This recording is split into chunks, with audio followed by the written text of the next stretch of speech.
ሰላም ጤና ይስጥልኝ ክቡራትና ክቡራን፣ ጠበቃ ጌታሁን ያልቅበት ነኝ። እንግዲህ በዛሬው ዕለት አንድ በውስጥ ከተከታታይ የመጣ የአሰሪና ሰራተኛ ጉዳይን አስመልክቶ የቀረበውን ጥያቄ ለሁላችሁም ግንዛቤ እንድትወስዱበት በሚል ወደዚህ ይዤ መጥቻለሁ። እንግዲህ ጥያቄው ምንድነው? ከ2 ዓመት በላይ የሰራበት የግል ድርጅት ላይ አሁንም በስራ ላይ ያለ ማለት ነው የስራ ልምድ በሚጠይቅበት ጊዜ መስሪያ ቤቱ የሰጠው ምላሽ የስራ ልምድ ማግኘት ከፈለግ መስሪያ ቤቱን መልቀቅ ይኖርብሃል የሚል አይነት ምላሽ ሰጥተውታልና እንደዚህ የሚባል ነገር አለ ወይ?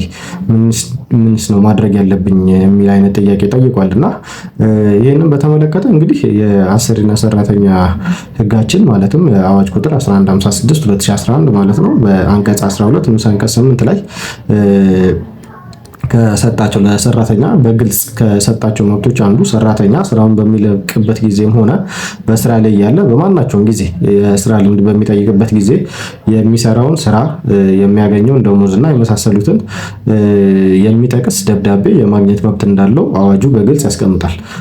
ይህም ማለት ምንድነው? በማናቸውም ጊዜ ሲባል ሰራተኛው በስራ ላይ ያለ በጠየቀ ጊዜ ሁሉ የስራ ልምድ የማግኘት መብት አለው ማለት ነው።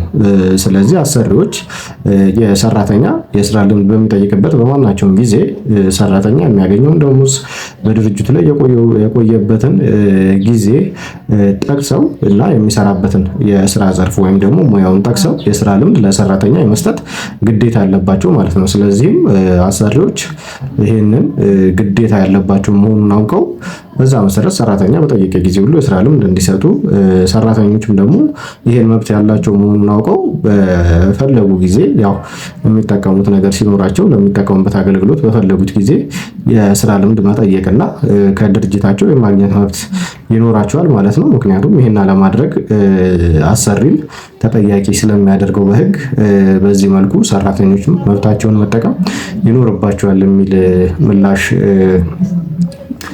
አደርሳለሁ ማለት ነው። እንግዲህ ጠበቃ ጌታሁን ያልቅበት ነበርኩኝ። አመሰግናለሁ።